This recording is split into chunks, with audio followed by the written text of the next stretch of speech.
Kalau anda simpan RM10,000 dalam akaun bank pada tahun 2018 dahulu, angkanya hari ini masih lagi RM10,000.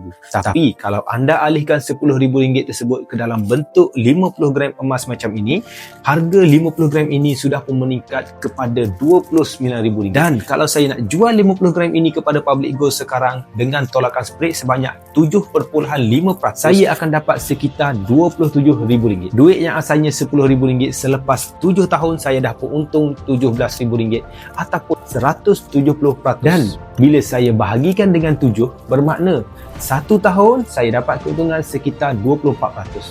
Anda boleh bandingkan keuntungan ini dengan simpanan di tempat yang lain. Dan untuk pengetahuan anda, saya tak perlu pun buat apa-apa dengan gold bar 50 gram ini. Saya hanya perlu pastikan saya simpan di tempat yang selamat. Zakat, belum lagi cukup gram untuk saya keluarkan zakat. Jadi mesejnya di sini, simpan emas ini mesti package bersama dengan ilmu. Kalau anda faham kriteria membeli emas, kiraan spread dan juga kadar keuntungan, agak mustahil simpanan emas fizikal macam ni akan merugikan anda.